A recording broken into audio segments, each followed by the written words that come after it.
فلاں درگاہ یوسف سے فلاں عبداللہ فلاں کا بیٹا فلاں نے آپ کی بارگاہ میں سلام بھیجا ہے، درود بھیجا ہے، تو آپ کا نام نہیں بلکہ آپ کے والدین کے نام کے ساتھ اللہ کے نبی کے سامنے نام پیش ہوتا ہے، یہ درود پاک ہے، درود پاک ہے۔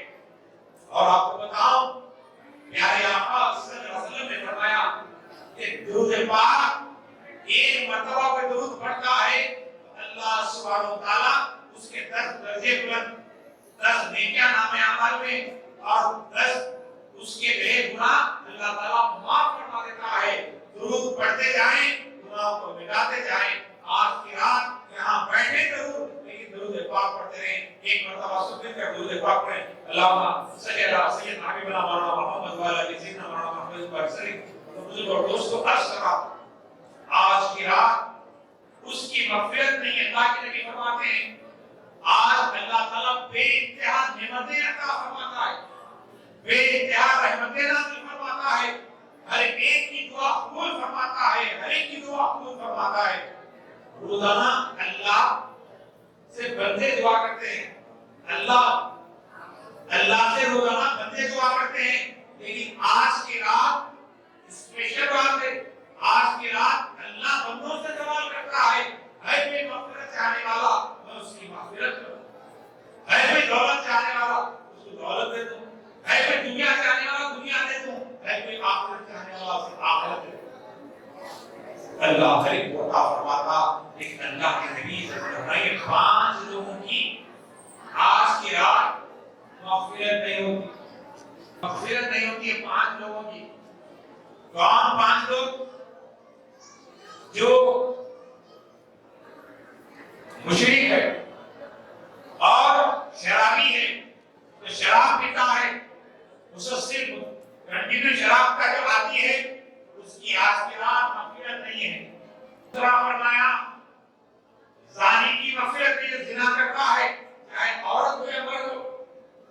اور تیسرا جو آپس میں لڑاتا ہے، اور 5واں ماں باپ کا نافرمان۔ 5 چیزوں پہ بات کر کے بات ختم کر دو اور تو خیال کہ سنا میں بات جگہ پکنک کے لیے آئے، یہ زیارت ہے سرکار کی عنایت ہے، اللہ مصیبتیں دور ہونے کے لیے غلط سے آنا ہے، بارگاہ سبحان میں باادب آنا ہے، وقت کے بادشاہیں نظروں کو جھکا کر آئے، اور ہم جو ہے ادھر ادھر پکنک کی طرح آئیں گے تو پکنک کی طرح زندگی جاتی، بچہ ادھر بچہ ادھر ادھر ہو جاتے سب۔ اگر زندگی سنبھالنا ہے تو تھوڑی دیر بیٹھنا، ادب سے بیٹھنا۔ آقا یوسف کی بارگاہ کے جو معمولی بارگاہ نہیں ہے، یہاں سے راستہ جنت تک شروع ہوتا ہے، یہ وہ بارگاہ ہے یہاں پہ ایک لمحہ ایک سان ادب سے لینا ہے، اس لیے کہ باادب بانسی بے ادب بدنصیب یہاں آ کر بھی بدنصیب ہوتے ہیں، یہاں آ کر بھی بدنصیب ہوتے ہیں، یہاں جتنا ادب سے بیٹھیں گے اسی کو کامیابی ملتی ہے۔ سالوں پڑے ہوئے مفلسی تندرستی پریشانی افلاسی کیوں؟ ادب نہیں۔ اگر ادب ہوگا خدا کی قسم میرے آقا یوسف کا تصور کریں، بلائیں دفع ہوتی ہیں، بلائیں بھاگتی ہیں، یہ میرا وجدان کہتا ہے۔ ہر 5 جمعرات پہ پابندی سے ادب سے آ جائیں تو اس کی بیڑا پار ہو جاتا زندگی کامیاب۔ یہ وہ آقا یوسف نے یہ ثانیہ غریب نواز ہے، یہ ثانیہ بندہ نواز ہے، میرے آقا یوسف ایسا بڑا آستانہ ہے، سارے حیدرآباد کے شہنشاہ ہے میرے آقا یوسف۔ اللہ آپ کو رحمتیں نازل فرمائے، آپ کے آبا و اجداد میں آپ کو سلام عطا فرمائے۔ ایک دفعہ مجھے کہا کہ اللہ صلی اللہ سیدنا حبیبنا مولانا محمد وعلی آلہ محمد وسلم، اس لیے کہ میرے آقا یوسف کے ٹکڑے کھا رہے ہیں تو کی بات کریں، اس لیے کہ میرے آقا یوسف کے پاس ہر جمعرات ناچ کا آواز ہوتا ہے، اس سے مطلب نہیں میرے آقا یوسف کے ٹکڑے ملتے ہیں مزے میں زندگی گزرتی ہے ایک دفعہ، اس لیے کہ بے شمار اللہ تعالیٰ رحمتیں نازل فرماتا ہے۔ عرض کر رہا تھا دوستو کہ اللہ والوں کی بارگاہ میں ادب سے رہیں، اس لیے کہ اللہ آواز دیا تو آواز ایک دن بند ہونے والی ہے، طاقت دیا ہاتھ میں گوشت ہے، وہ گوشت ایک دن سڑ جانے والا ہے، اللہ غرور دیا تو غرور ختم ہونے والا ہے، کبھی غرور نہ کریں، تکبر نہ کریں، بڑی بات نہ کریں، غلام بن کر رہیں، غلام بن کر رہیں، اللہ اسی کو عطا فرماتا ہے۔ اس لیے کہ اولیاء اللہ کی حاضری، اولیاء کاملین کی بارگاہ میں جانا